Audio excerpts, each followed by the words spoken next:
කසන් මව දාලා ගිහින් අදට අවුරුද්දක් විතර වෙනවා.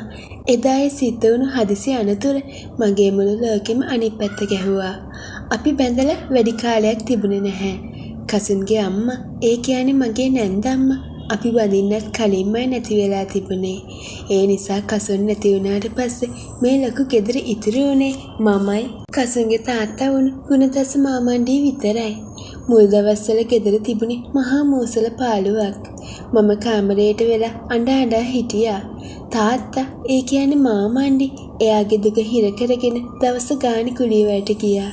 එයා හරිම හයිය හත්තිය තියෙන මිනිස්සෙක්. අවුරුදු 50-55ක් විතර වුණත් ඇඟපතේ ලොකු ශක්තියක් තිබුණා. එයා උදේම නැගිටලා උයලා මටත් කන්න දීලා තමයි වැඩට ගියේ.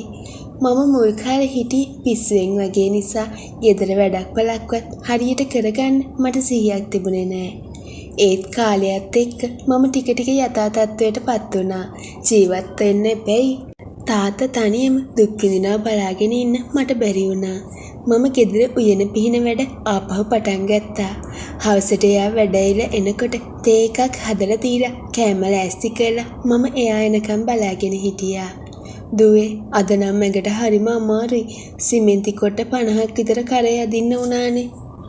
දවසක් රෑ වෙලා ගෙදර ආපු තාත්තා පුටුවේ වාඩි වෙන ගමන් කිව්වා, අනේ තාත්තේ, ඔය වයසට ඔව ඔච්චර උස්සන්න යන්න එපා. අපි ජීවත් වෙන්න ක්‍රමයක් හොයාගමු. මම තේකයාගේ අතට දෙන ගමන් කිව්වා, මොනවා කරන්නද දුවේ, උඹව බඩගින්නේ තියන්නද? කසුන් හිටියානම් මට මෙහෙම වෙන්නේ නෑ. තාත්තගේ ඇස්වල කඳුළු පිරුණා. එයා ෂර්ට් එක පුටුව උඩින් දැම්මා. දාඩිය දාපු එයාගේ පපුව ගැහෙමින් තිබුණා. මම එදා දැක්කා එයා වයසයි කිව්වට තාමත් යකඩ වගේ ඇඟක් තියෙන මිනිස්සෙක් කියලා. එදා රෑ එයාට කොන්දේ අමාරුව හැදුනා. දුවේ, මට නැගිට ගන්න බෑ වගේ කොන්ද රිදෙනවා කියලා එයා කිඳිරි ගන්න ගත්තා. මම සිද්ධාර්ථ තේ කුප්පියක් අරගෙන එයාගේ කාමරයට ගියා. ඉන්න තාත්තේ, මම බෙහෙත් ටිකක් ගන්නම්. මම එයාව ඇඳේ අනිත් පැත්ත හරවලා කොන්දට තෙල් ටිකක් දාලා අතුල්ලන්න පටන් ගත්තා. මගේ එයාගේ තද මස් පිඩු උඩින් යද්දි එයාට සනීපෙට ඇස්පිය වුණා. දුවගේ අතින් අල්ලනකොට සනීපයි දුවේ. උඹව ලැබුණේ කසුන්ට වුණාට දැන් උඹව බලා ගන්න වෙලා තියෙන්නේ මටනේ. තාත්තා හැමින් මිමිනුවා. ඒ වෙලාවේ මගේ හිතේ අමුතු හැඟීමක් ඇති වුණා. මාත් ගෑණියෙක් මාස ගානකින් පිරිමි පාසක් නැතුව වේලි හිටපු මගේ ඇඟට තාත්තගේ ඇඟේ රස්නේ දැනෙනකොට මාව නිකන් හිරිවැටිලා ගියා. මම නොදැනුවත්වම එයාගේ කොන්ද අත ගන්න එක ටිකක් තදින් කළා. තාත්තා එක පාටම මගේ අත අල්ලගත්තා.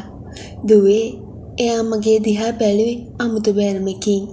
ඒ බැල්මේ තිබුණේ තාත්තා කෙනෙක්ගේ බැල්මක් නෙවෙයි. අවුරුදු ගානකින් තමන්ගේ බින්ද නැතුව තනි වුණු පිරිමියෙක්ගේ බැල්මක්. එදා රෑ තමයි අපේ අතරේ තිබුණු තාපේ බිඳිලා ගියේ. පාළුව කියන දේ මිනිස්සෙක්ව කොච්චර දුර අරයි යනවද කියන එක මට තේරුණේ එදා. අපි දෙන්න එදා රෑ එක්කුණා. මුලින්ම මට ලොකු බයක්, ලැජ්ජාවක් දැනුණත් තාත්තා මාව තුරු කරගත්ත විදිහට මට දැනුණු ඒ ආරක්ෂාවට සහ පහසට මම වහවැටුණා. කසුන්ගෙන් පස්සේ මට ආපහු පිරිමියෙක්ගේ ආදරේ උණුසුම ලැබුණේ එයාගෙන්. ඒක නිකන් එකතු වීමක් විතරක් නෙවෙයි. අපි දෙන්න අපේ දුක, පාළුව, වේදනාව ඔක්කොම එකෙන් නැති කරගත්තා. එදා ඉඳන් අපේ ගෙදර අමුතුම ලෝකයක් වුණා.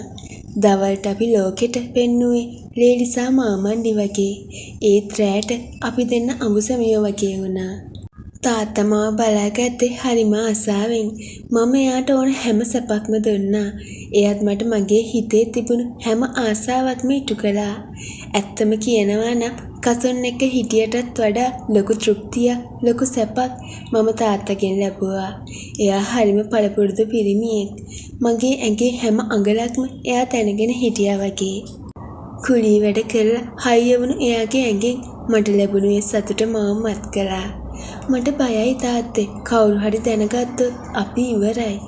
දවසක් මම එයාගේ පපුවට ඔළුව තියාගෙන කිව්වා, කවුරුත් දැනගන්නේ නෑ මැනික, අපි අනික කාටවත් කරදරයක් කරන්නේ නෑනේ. අපි අපේ පාළුව මකා ගන්නවා විතරයි. උඹට මම ඉන්නවා, මට උඹ ඉන්නවා. එයා මගෙන් අරලා ඉම්බා. මාස ගාණක් මේ විදියට ගෙවිලා ගියා. අපි දෙන්න ගෙදර ඇතුලේ හරිම සතුටින් හිටියා. කසුන්ගේ මතකේ අමතක වෙලා යන තරමටම මම තාත්තට ඇබ්බැහි වුණා. එයා ගෙදර ඉන්නකම් මම නොයවසිල්ලෙන් හිටියේ. එයා ආපු ගමන් අපි දෙන්න එකට නෑවා, එකට කෑවා, එකට නිදාගත්තා. ඒක මගේ ජීවිතේට ලැබුණු සුපිරිම සැපක් කිව්වොත් මම වැරදි නෑ. ඒ ටික කාලයක් යද්දි මගේ හිතට බයක් ඇතුල් වෙන්න පටන් ගත්තා. ගමේ මිනිස්සු අපේ ගෙදර ගැන කුසුකුසු ගානවා වගේ මට දැනුණා. ලේලි තනියම මාමණ්ඩියෙක් ඉන්නේ කොහොමද දන්නේ නෑ වගේ කතා මට ඇහුණා. අනික මට හිතුණා මේක දිගටම ගියොත් මට කවදාවත් වෙන ජීවිතයක් හදාගන්න බැරි වෙයි කියලා. තාත්තට වයසයි. එයා කවදා හරි මාව දාලා යයි. එදාට මම ආපහු තනි වෙනවා. අනික අපි කරන දේ සමාජ කවදාවත් පිළිගන්නේ නෑ. දවසක් රෑ අපි එකට ඉන්න වෙලාවක මම තීරණයක් ගත්තා. තාත්තේ මම එයාගේ මූණ අල්ලගත්තා. ඇයි දුවේ? එයා ආදරෙන් ඇහුවා. අපි මේක නවත්තන්න ඕනේ. මට මේ ගෙදරින් යන්න වෙනවා. මම අමාරුවෙන් වචන කලපගත්තා. තාත්තා ගැස්සිලා ගියා. එයා ඇඳේ වාඩි වුණා. ඇයි දුවේ මේ එකපාරටම මම ඔබට අඩුවක් කළාද? නෑ තාත්තේ. තාත්තා මට කවදාවත් නොලැබුණු සතුටක් දුන්නා. මගේ පාළුව මැකුවා. මට ආදරය කළා. ඒත් මේක වැරදි තාත්තේ. කවදා හරි මේක එළියට ආවොත් අපි දෙන්නටම පාරේ බැහැලා යන්න වෙන්නේ නෑ. කසන්ගේ ආත්මයටවත් ඒක හොඳ නෑ. තාත්තා ගොඩක් වෙලා කල්පනා කළා. එයාගේ ඇස්වල කඳුළු පිරෙනවා මම දැක්කා. එයා දන්නවා මම කියන්නේ ඇත්ත කියලා. මේ සම්බන්ධේ කොච්චර මිහිරි වුණත් කොච්චර සතුටක් ලැබුවා මේක අසම්මතයි. උඹට යන්නම ඕනෙද? එයා අන්තිමට ඇහුවා. "ඔව් තාත්තේ මම ගෙදර යනවා. අම්මලා තාම දන්නේ නෑ මේ කිසි දෙයක්. කොහොමත් අම්මලා මට කීප සැරයක්ම කතා කළානේ ගෙදර එන්න කියලා. අපි මේ වෙච්ච දේවල් අමතක කරමු. ඒත් මම මැරෙනකම්ම මතක තියාගන්නවා මගේ තනියම කිව්වේ ඔයා කියලා." පහුවෙනිදා උදේ මම බඩු ටික රෑස්ති කරගත්තා. තාත්තා මම යනකම් බලාගෙන හිටියා. එයාගේ මූණ මැලවිලා ගිහින් තිබුණා. මට ලොකු දුකක් දැනුණා. ඒත් මම දන්නවා මම ගත්තේ හරි තීරණය කියලා. පරිස්සමින් ඉන්න තාත්තේ. මම එයාට වැන්දා. එයා මගේ ඔළුවට අත තියලා ආශිර්වාද කළා. මම ගේට්ටුවෙන් එළියට බැස්සේ ආපහු හැරිලා බලන්නේ නෑ කියලා හිතාගෙන. ඒ ගෙදර මගේ ජීවිතේ සුන්දරම වගේම රහසිගතම මතක ගොඩාක් හිර වෙලා තිබුණා. මම මේ සතුට, ඒ පහස, ඒ ආදරේ එතනම දාලා මගේ අලුත් ජීවිතේ හොයාගෙන යන්න පිටත් වුණා.